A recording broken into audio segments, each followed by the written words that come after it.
Media वालों को भी बोल दिया था कि हाँ, हम अगले दिन महंगाई पर चर्चा करेंगे, लेकिन हमारा बात फिर भी रखने का मौका नहीं दी जाता है। इसलिए 2 दिन पहले सरकार भागने की मंशा से चुप्पी साधे अचानक सदन को रद्द कर दिया।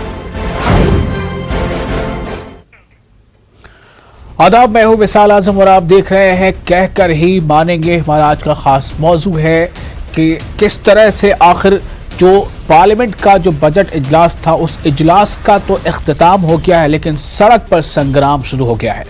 दरअसल कांग्रेस जो अपोजिशन जमात है, उसका यह कहना है कि आखिर जो सरकार है उसे डर किस बात का है।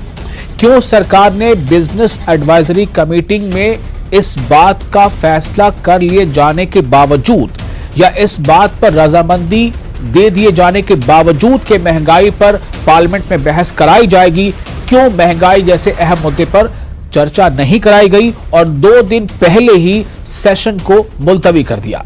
इस बात को लेकर अपोजिशन काफी खफा है। हालांकि जो बरसरकदार जमात के लीडरान हैं, उनका कहना है कि पार्लियामेंट की प्रोडक्टिविटी, यानी जिस तरह से बिल पेश किए गए, पास हुए, वो प्रोडक्टिविटी 129% है। उस पर भी कांग्रेस का यह कहना है कि ये हमने यानी अपोजिशन ने इसे सुचारू ढंग से चलने दिया, इसे ठीक तरह से पार्लियामेंट का बिजनेस होने दिया, इसलिए ये प्रोडक्टिविटी रेट है। लेकिन हमारे साथ क्या हुआ, और दरअसल हमारे नहीं बल्कि मुल्क के अवाम के साथ धोखा हुआ है। चूंकि बिजनेस एडवाइजरी कमेटी में इस बात पर रजामंदी दे दी गई थी कि महंगाई पर जैसा अपोजिशन चाहता है उस पर बहस कराई जाएगी। यूक्रेन के मुद्दे पर हिंदुस्तान अब वहां कितने लोग वहां है नहीं है, इस पर चर्चा कराई जाएगी। लेकिन सरकार ने इसे अब थता बताते हुए, इसे दूर हटाते हुए, और सरकार ने बिल्कुल एक तरह से आंखें मूंद ली और 2 दिन पहले ही सेशन को मुलतवी कर दिया। ये अपोजिशन का इल्जाम है। इस पर आज हम बातचीत करेंगे खासतौर से कि किस तरह, क्यों आखिर अपोजिशन इस बात पर लेकर अड़ा है। और अपोजिशन का कहना है कि चूंकि हमें पार्लियामेंट के अंदर अपनी बात रखने का मौका नहीं मिला, हम आवाम की नुमाइंदगी करना चाहते हैं। जो मुल्क की आवाम आज पेट्रोल, डीजल, CNG, LPG हर दिन तकरीबन कीमतें बढ़ रही हैं, जिसके नतीजे में इनके साथ साथ दीगर अशिया भी महंगी होती चली जा रही हैं। दवाएं महंगी हो गई हैं, सब्जियां, फल ये बहुत ज्यादा महंगे हो गए हैं। ऐसे में अगर चूंकि हमें पार्लियामेंट के अंदर बोलने का मौका नहीं मिला, इसलिए हम अब सड़कों पर उतरेंगे। और आज कांग्रेस ने मुल्क की सतह पर महंगाई के खिलाफ एक प्रोटेस्ट भी किया। हमारे साथ खास तौर पर इस तरह से आज इस मौजू पर गुफ्तगू करने के 3 खास मेहमान होंगे। हमारे साथ है गुलरेज शेख, तर्जुमान BJP। हमारे साथ होंगे डॉक्टर सैयद नसीर हुसैन, जो राज्यसभा के मेंबर हैं और तर्जुमान हैं कांग्रेस। हमारे साथ होंगे श्रीधर रेड्डी, जो चेयरमैन है TSEWIDC के और तर्जुमान है तेलंगाना राष्ट्र समिति यानी TRS की। आप लोगों का बहुत बहुत इस्तकबाल है न्यूज़ 18 उर्दू के इस खास प्रोग्राम में, जिसका नाम है कहकर ही मानेंगे।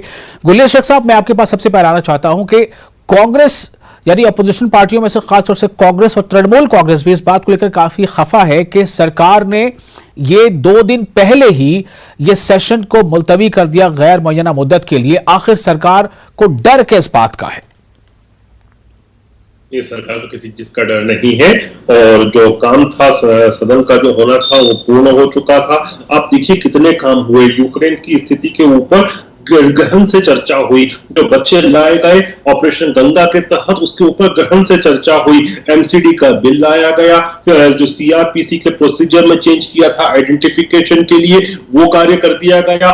WMDs का जो बिल में अमेंडमेंट करना था 2005 के बिल में, वो अमेंडमेंट का काम पूरा किया गया। त्रिपुरा की जनजाति को एक जो कुकी जनजाति है उसको उसका एडिशन जनजाति में किया गया। जो भी काम करने थे वो सारे के सारे काम हो गए। उसके बाद ही जो कुछ जो प्रोसीजर खत्म करने का किया गया वो उसके उपरांत किया गया और ये सभी की रजामंदी के साथ हुआ था। आज ही आपने फोटो देखा होगा कि ओम बिरला साहब के कमरे में मोदी जी भी थे, उसमें सोनिया गांधी जी भी थी, राजनाथ सिंह जी भी थे, तो सबकी रजामंदी से हुआ था।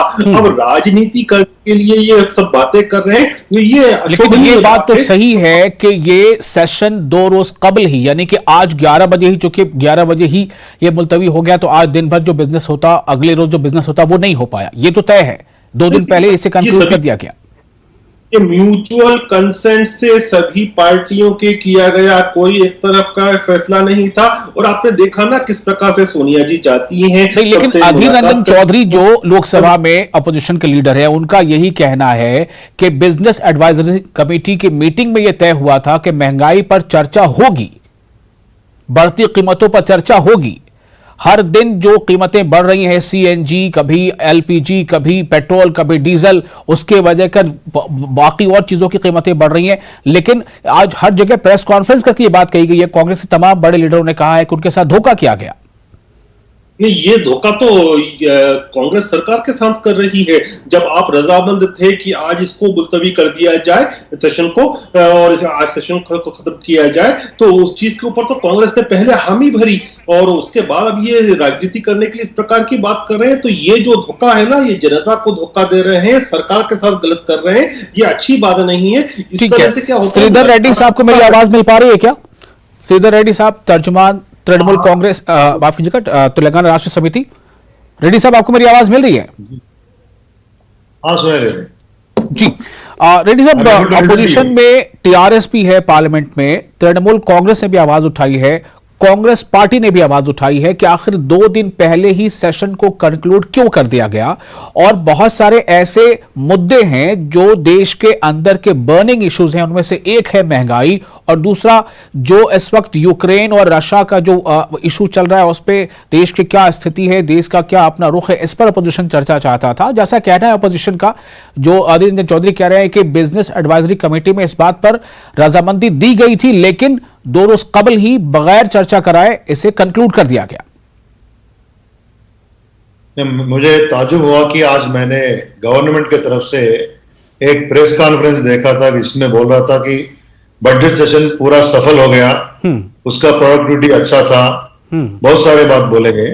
मगर मैं ये कहना चाह रहा हूं, पार्लियामेंट से 2 दिन से पहले ही ये सरकार ने ये जो पब्लिक के अहम इश्यूज है, आज अभी आप जो बोल रहे थे, प्राइस राइज हो या यूक्रेन कॉन्फ्लिक्ट में अपने पास क्या नुकसान हो रहा है, गवर्नमेंट का क्या उसमें उसके ऊपर डिसीजंस ले रहे हैं, और खास करके तेलंगाना की तरफ से भी हम लोग आवाज उठाया था पार्लियामेंट में। हमारे पास जो धान खरीदना है सेंट्रल गवर्नमेंट एफसीआई के तहत, वो भी नहीं कर रहा है, उसके भी मुद्दा हम लोग उठाए थे। ये तीनों के ऊपर गवर्नमेंट चर्चा नहीं चाहता था, तो उन लोग पार्लियामेंट से आज भाग गए और उसको बोलते थे पीएसी में डिसीजन ले लिए, 8 तारीख तक आप पार्लियामेंट को चलाना है। क्यों बीच में आप भाग गए? क्यों बोले तो आपको पब्लिक को सामना करने का, या जो अपोजिशन पार्टी जो मुद्दा उठाए हैं उसको चर्चा करने के लिए आपके पास कोई समाधान नहीं है, कोई आंसर नहीं है। आज जो प्राइस राइज हो रहा है, गैस, डीजल, पेट्रोल, और जो तेलंगाना का आवाम का जो इश्यू है, हमारे यहाँ जो धान खरीदना है, उसको भी आपको समाधान नहीं देना है। इसलिए आज भारतीय जनता पार्टी तो सेंट्रल गवर्नमेंट भाग गए। हम इसको खंडन कर रहे हैं, और कम से कम अभी तो जो इश्यूज, ठीक है, पार्लियामेंट में तो आपने जवाब नहीं दिया, मगर ये प्राइस रेज के बारे में आज प्रधानमंत्री बात करना चाहिए। क्यों बोले तो एक 15-20 दिन के अंदर अंदर 10-12 बार पेट्रोल डीजल का प्राइस बढ़ गया, गैस का प्राइस बढ़ गया। जो आम आदमी है, कॉमन मैन है, ये देश में इतने सारे प्रॉब्लम्स आ रहे, उसके घर में प्रॉब्लम आ रहे, उसके बजट बढ़ते जा रहा, आम आदमी का जीवन मुश्किल होते जा रहा। इसको, ये इश्यू को एड्रेस करने में सेंट्रल गवर्नमेंट फेल हो गया और जवाब देने के लिए तैयार नहीं है। तो हम चाहते हैं ये बजट सेशन खुद का काम करके, जो 11 बिल्स जो बोल रहे थे हमारे भाई साहब बीजेपी के, जो चीज अभी इतना इंपॉर्टेंट नहीं है, जो चीज देश में कोई चाहते नहीं है, ऐसे बिल्स धनाधन उसके इंटरेस्ट से वो खत्म कर दिए। जो पब्लिक जो मुद्दा है, पब्लिक इश्यूज जब आए, उन लोग पीछे हट गए और पार्लियामेंट से भाग गए जल्दी से अंडर्स करके। 2 दिन का तो पार्लियामेंट का इंपॉर्टेंट टाइम था, जिसमें प्रेस रेस की डिस्कशन करना था, जिसमें दूसरे इश्यूज करना था, सब बंद करके चले गए। ये सही तरीका नहीं है। मोदी साहब, मैंने सोचता था प्रेस को सामने करने में, प्रेस को फेस करने में उसको मुश्किल लगता, आज पार्लियामेंट को जवाब देने में भी वो मुश्किल में पड़ गए। ये गवर्नमेंट ज्यादा चलने वाला नहीं है। हाँ, तेलंगाना में आप देखिए, हमारे आजम साहब पूरे तेलंगाना आज धरनास, रास्ता रोको भी चल रहा है। हमारे पास जो धान अभी आया रबी सीजन में, वो खरीद करने के लिए सेंट्रल गवर्नमेंट में ना बोल दिया, और पीयूष गोयल साहब पार्लियामेंट में भी मिसिंग है आज, और लोगों के इश्यूज सॉल्व करने में भी मिसिंग है। लेकिन बात यह है कि श्रीधर रेड्डी साहब, इन बातों को जो बीजेपी के तर्जुमान हमारे साथ मौजूद हैं गुलरेज शेख साहब, वो इसे खारिज कर रहे हैं। वो कह रहे हैं कि पार्लियामेंट की प्रोडक्टिविटी 129% रही, हमने तमाम जो जरूरी बिल थे वो पास करा लिए। हालांकि अधीर रंजन चौधरी ने इस पर भी कहा कि चूंकि हमसे वादा किया गया था, इसलिए हमने इन तमाम चीजों को एक अच्छे अपोजिशन का रोल निभाते हुए इसे चलने दिया। लेकिन हमारे साथ धोखा यह हो गया कि जिन मुद्दों पर हमारे साथ रजामंदी दी गई थी, जिससे आज मुल्क के ज्यादातर लोग परेशान हैं, उन इश्यूज को डिस्कस किए बगैर 2 दिन पहले ही दरवाजे बंद कर दिए गए। देखिए, आंकड़े बता के 98%, 112% ऐसा बोल के लोगों को अपने मिसगाइड नहीं कर सकते। अल्टीमेटली पार्लियामेंट ने आम आदमी के मुद्दों को, उसके समस्याओं के ऊपर चर्चा करना चाहिए। और गुलरेज शेख साहब, क्या आपको नहीं लगता कि वाकई महंगाई, यानी 15 दिनों में, 16 दिनों में 14 बार पेट्रोल डीजल के दाम बढ़ना, दवाइयां महंगी हो गई हैं, और इसके साथ एलपीजी, आज सीएनजी पीएनजी के दाम आज फिर से बढ़ गए हैं, क्या यह मुद्दा नहीं था अगर अपोजिशन इसकी मांग कर रहा था तो? नहीं, देखिए, अपोजिशन ने जिस भी मुद्दे की बात की उसके ऊपर संवाद किया गया, चर्चा हुई है, और चर्चा नहीं, बहस नहीं हुई है, बहस नहीं कराई गई इस पर, ये मत भूलिए, बहस इस पर, महंगाई पर बहस नहीं कराई गई है। और ये जो सेशन क्लोज किया गया वो भी इनकी रजामंदी से किया गया। लेकिन हाँ, ये बात सच है कि पेट्रोलियम प्रोडक्ट्स के ऊपर रेट पे इजाफा हुआ है, कॉन्स्टेंटली हुआ है। लेकिन एक बात मैं भारतीय जनता पार्टी के प्रतिनिधि के रूप में कह रहा हूं कि भारतीय जनता पार्टी की सरकार ने आरबीआई एक्ट के तहत 6% की कैपिंग कर रखी है, अपर कैपिंग कर रखी है कि इससे ऊपर इन्फ्लेशन की दर नहीं जाना चाहिए। अभी ये 6.7 है, मतलब 0.7% का इजाफा है, और ये आगामी जो तिमाही होगी आप मान के चले, मतलब मैं आपको पार्टी की तरफ से कह रहा हूं कि दिस विल बी बिलो 6%, 6% से नीचे कर दी जाएगी। वो 6% में, वो शायद 5% भी हो जाए। लेकिन मेरा सवाल यह है, क्या पेट्रोल डीजल के दाम अभी और बढ़ेंगे? सवाल यह है, क्या एलपीजी और महंगी होगी? क्या सीएनजी पीएनजी और भी महंगे होंगे? दो चीजें होती हैं, एक तो होती है कि मैं कुछ भी बोल दूं, और एक जो बात है मैं तयशुदा बात कहूं कि जिसके ऊपर ठोस कुछ बुनियाद है। वो बुनियादी बात यह है कि हमारी सरकार ने, नरेंद्र मोदी जी की सरकार ने 6% इन्फ्लेशन की दर के ऊपर कैपिंग की है। मेरा सवाल अभी भी यही है, क्या पेट्रोल डीजल के दाम अभी और बढ़ने वाले हैं? गुलरेज शेख साहब, मेरा सवाल अभी भी यही है, क्योंकि आम आवाम का यही सवाल है। देखिए, फिर मैं अब कुछ भी बोल दूं इससे मतलब नहीं। बीजेपी में हमको सिखाया जाता है बात वही कहो जो पुख्ता बात हो। वो पुख्ता बात, क्या ये पुख्ता बात नहीं कि 16 दिनों में 14 दिन बढ़े पेट्रोल डीजल के दाम? क्या ये बात पुख्ता नहीं है? क्या ये बात पुख्ता नहीं है? बिल्कुल बड़े हैं भाई साहब, और ये भी मानता हूं मैं कि 6% का टारगेट था वो 6.7%। क्या ये बात पुख्ता नहीं है कि पेट्रोल डीजल के दाम फी लीटर 10 रुपए बढ़ चुके हैं पिछले 15 दिनों में? इंटरनेशनल भाव कितना बढ़ा पिछले 10 दिन में? आप जरा इसके ऊपर भी आप बताइए कितना बढ़ा, बताइए क्या है एक बैरल की कीमत, क्या है आज बताइए। एक बैरल की कीमत जो है आज के समय चल रही है वो अभी तक की सबसे ज्यादा चल रही है, अभी तक की सबसे ज्यादा है ये। चलिए ठीक है, मैं इस पे अभी जवाब दे दूं। हमारे साथ डॉक्टर सैयद नसीर हुसैन जुड़ चुके हैं, राज्यसभा के मेंबर पार्लियामेंट हैं और तर्जुमाने कांग्रेस। नसीर हुसैन साहब, आप देर से जुड़ पाए हमारे साथ। सवाल हमारा यही है कि ये जो कंक्लूड हो गया है सेशन बजट का 2 दिनों पहले, क्यों कांग्रेस इसको लेकर सवाल उठा रही है? बीजेपी के तर्जुमान हमारे साथ मौजूद है, वो कह रहे हैं कि रजामंदी के साथ ये हुआ है और कांग्रेस अब घरियाली आंसू बहा रही है, बाहर प्रेस कॉन्फ्रेंस कर रही है।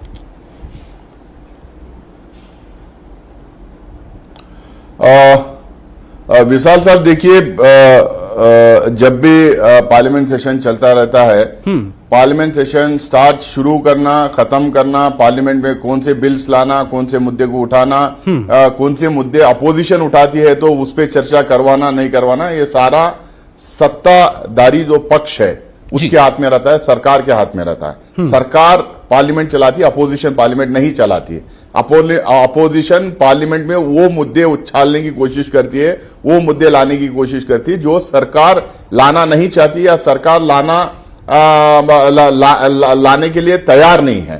और कब खत्म करना, कब शुरू करना, ये सरकार के हाथ में होता है। कई मुद्दे थे। आज भी जब सेनेट डे अडजर्न हुआ, कांग्रेस के साथ में शिवसेना, एनसीपी, टीएमसी और सारे पार्टियां आज भी जो है 2-3 मुद्दों को उठाया था। एक मुद्दा महंगाई पेट्रोल डीजल का था ही, जो लगातार जिसको हम रूल 267 के तहत हम राज्यसभा में लगातार हम नोटिस दे रहे थे, लोकसभा में भी नोटिस दे रहे थे, चर्चा की मांग कर रहे थे, चर्चा के लिए तैयार नहीं हो रहे थे।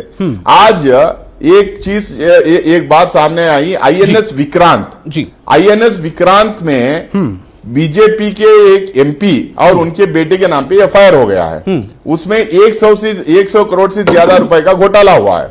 जो पार्टी सुरक्षा की बात करती है, जो पार्टी इंटरनल सिक्योरिटी की बात करती है, वो आईएनएस विक्रांत में इतना बड़ा घोटाला हुआ, उसके ऊपर चर्चा की मांग कर रहे थे। उस पर चर्चा देने, उस पे चर्चा करने के लिए रेडी नहीं थी, और अचानक बिना किसी को बोले जो है vice president of India chairman जो है उठ के खड़े होते हैं और कहते हैं कि आप बात करने नहीं दे रहे, आप हाउस को चलने नहीं दे रहे, इसीलिए मैं आज जो सेनेट एडजर्न डिक्लेयर करता हूं।